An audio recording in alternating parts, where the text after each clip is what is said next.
My name is Eleanor Ellie Thompson. I'm 81 years old, and last month my daughter Margaret called me a stingy old miser in the family group chat because I wouldn't give her $50,000 for a new kitchen remodel. The message was there for all 23 family members to see. Mum is sitting on millions and won't help her own daughter. Typical stingy old miser. I stared at my phone in the quiet of my living room in Asheville, North Carolina, the same house my husband Robert and I bought in 1968 with his first big real estate commission. $20 million in trusts, stocks, and the house itself, worth $4.2 million alone. Money Robert and I saved, penny by penny, investing wisely, living modestly, planning to leave something for our 2 children and 7 grandchildren. Margaret's words hurt more than I expected. Not because they were true. I've always been generous. College tuition, wedding gifts, down payments on houses. But because they were so public. The chat blew up with awkward emojis and "let's take this offline" messages. I didn't reply. I closed the app, poured myself a cup of tea, and sat on the porch watching the Blue Ridge Mountains turn pink in the sunset. Then I called my financial advisor, Sarah Jenkins, and my attorney, Letitia Beaumont. "Girls," I said, "it's time. Time to stop being the family entitlement. Time to show them what generosity really looks like." Phase 1 began the next morning. I instructed Sarah to liquidate enough assets to create a $20 million charitable foundation, irrevocable, focused on low-income seniors, housing assistance, medical bills, food security, companionship programs. I named it the Eleanor Thompson Senior Relief Fund. Then I called the Asheville Citizen Times and tipped them off that a major anonymous donation was coming to local senior services. I wanted it public. Very public. But not yet. I waited for the perfect moment. My 81st birthday was in 3 weeks. Margaret had already planned a big party at the country club, complete with a slideshow of Mum's life. That was mostly photos of her own family. I smiled into my tea. The party would be perfect. The 3 weeks leading up to my 81st birthday were busy in the best way. Sarah and Letitia worked like a well-oiled machine. The Eleanor Thompson Senior Relief Fund was officially incorporated as a 501(c)(3) non-profit, irrevocable, with a board of directors that included my doctor, my pastor, the director of the local senior center, and 3 low-income seniors I'd met through Meals on Wheels. $20 million transferred in, locked tight, growing with careful investments. We set up the first programs: emergency rent assistance for seniors facing eviction, utility bill relief, a companion, service pairing volunteers with isolated elders, and my favorite, a no questions asked, medical fund for prescriptions and doctor visits. The first checks went out quietly. $12,800 to Mrs. Jenkins down the street so she wouldn't lose her home. $200 to Mr. Alvarez for his heart meds. $3,500 to the widow, Mrs. Patel, for a new roof. Word spread like wildfire in dry grass, but my family still had no idea.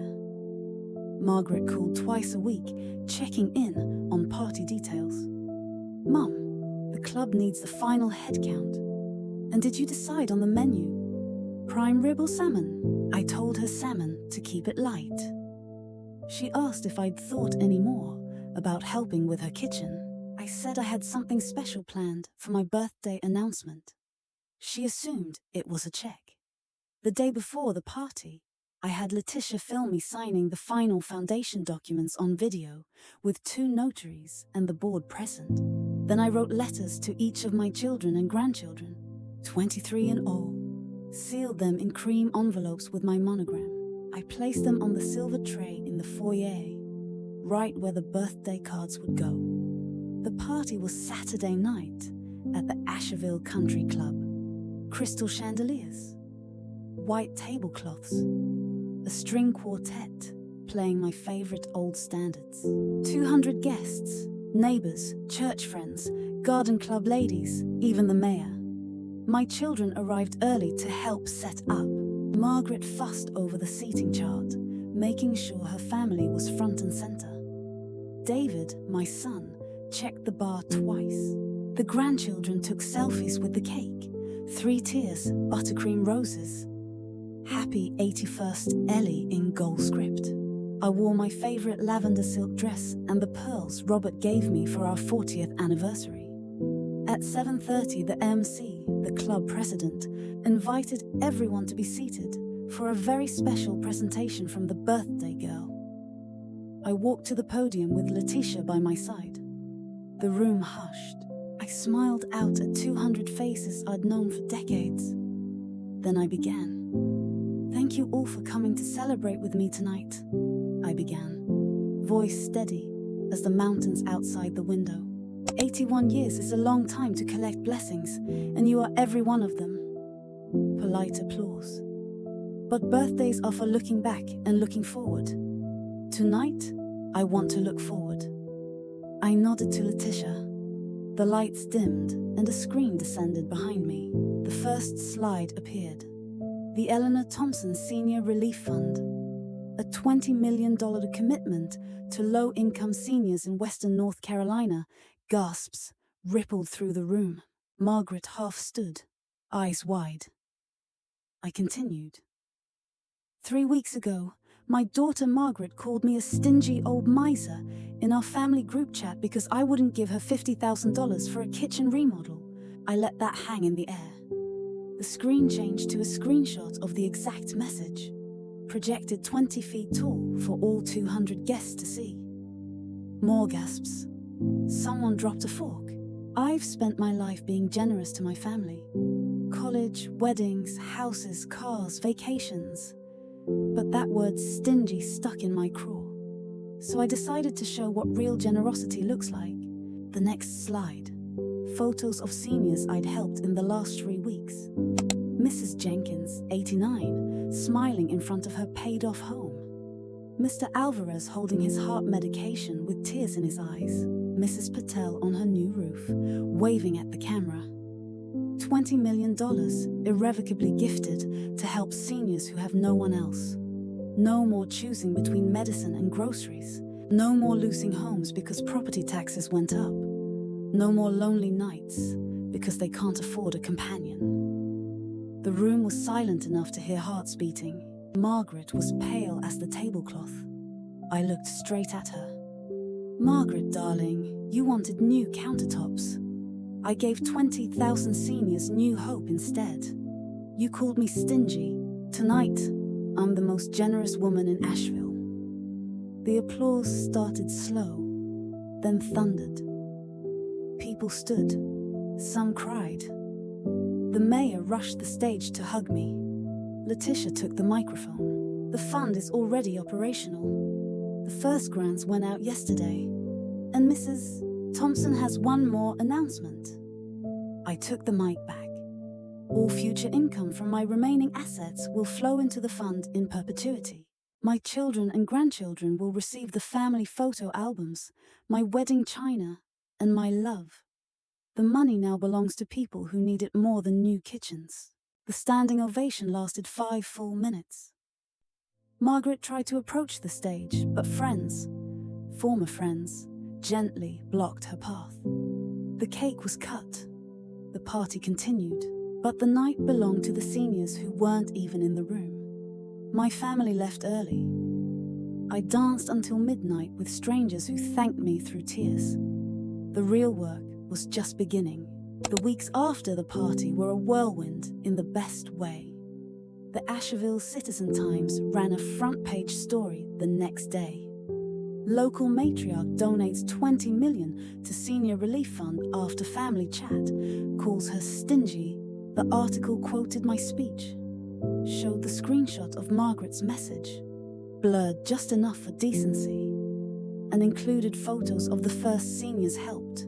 Mrs. Jenkins waving from her porch, Mr. Alvarez holding his prescription bag like it was gold. Donations flooded in. By the end of the month, the fund was at 24 million and growing. National news picked it up.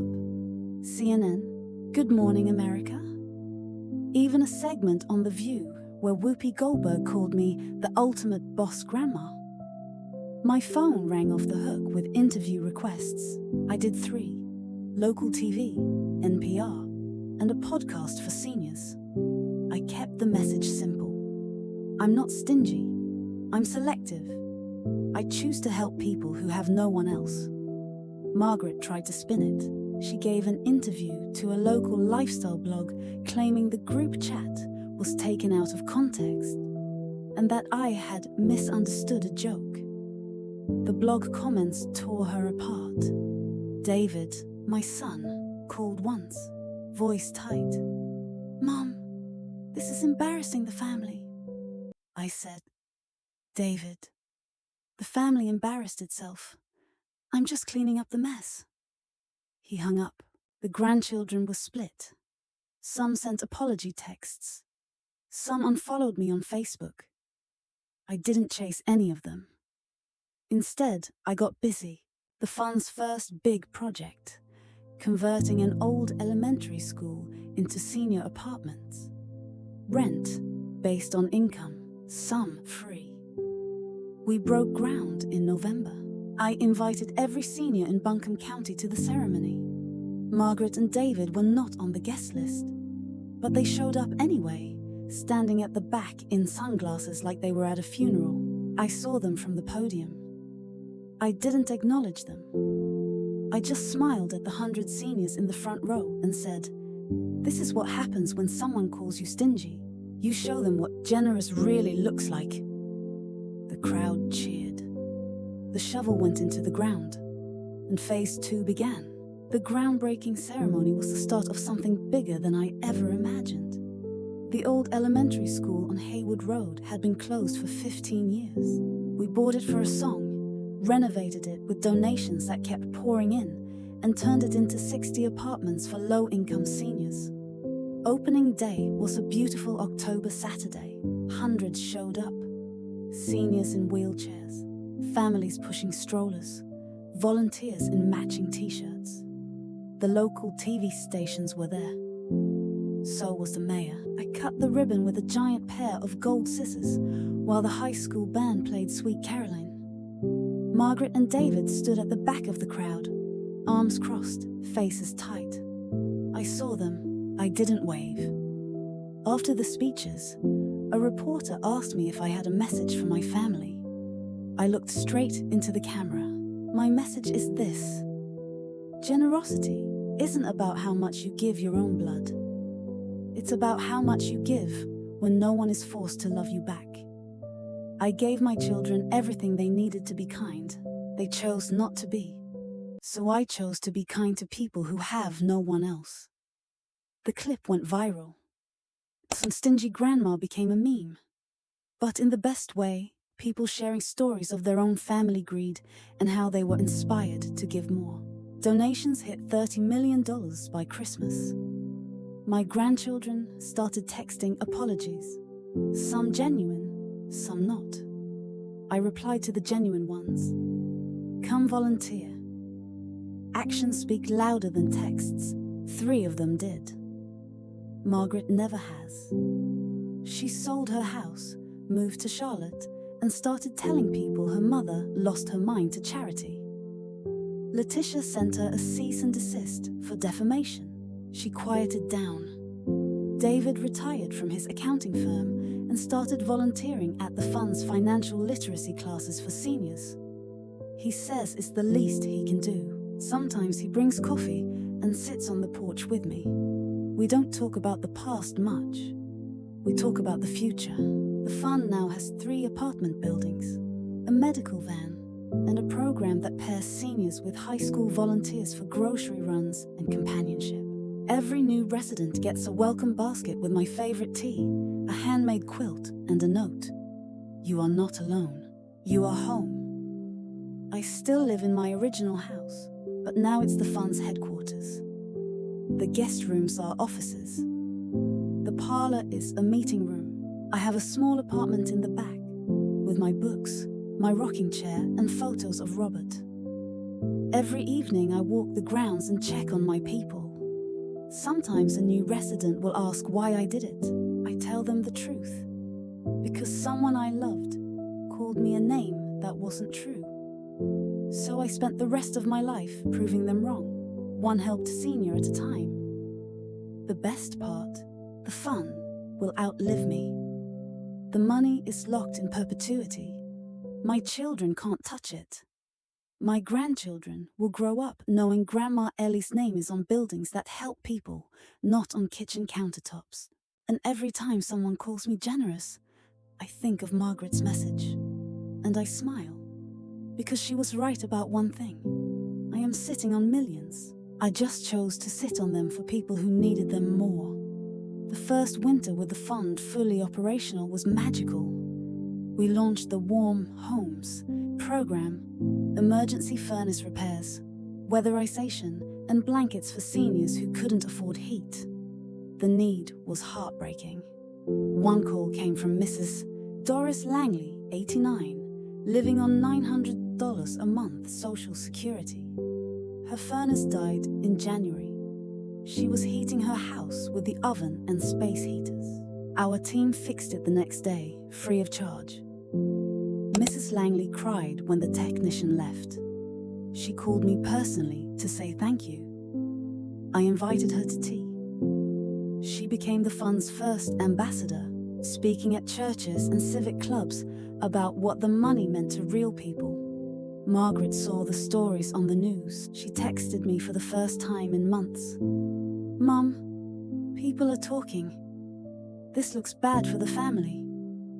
I replied, "Margaret, it looks good for seniors who matter more than family reputation." She didn't text back.